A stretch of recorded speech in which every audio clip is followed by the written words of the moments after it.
গত ২৯ মে রাতে মাহারা ৩ মেয়েকে ঘরে রেখে কর্মস্থলে নাইট ডিউটি করতে যান বাবা। এই সুযোগে তুষার দাস ও ইমন শেখ নামে ২ বখাটে তালা ভেঙে ঘরে প্রবেশ করে। জোরপূর্বক বড় মেয়েকে ধর্ষণ করে তারা। ছোট বোন ভয়ে চিৎকার করলে তার গলায় ছুরি ঠেকিয়ে হত্যার হুমকি দেয় বখাটেরা।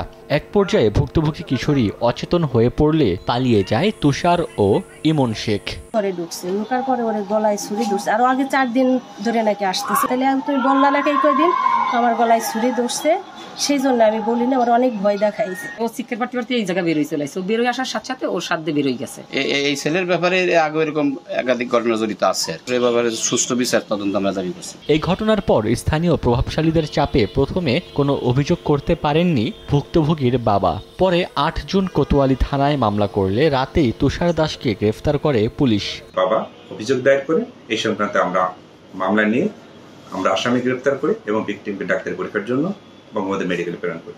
অভিযুক্ত তুষার দাস ও ইমন শেখ ফরিদপুরের সদর উপজেলার কানাইপুর ইউনিয়নের হোগলাকান্দি গ্রামের বাসিন্দা।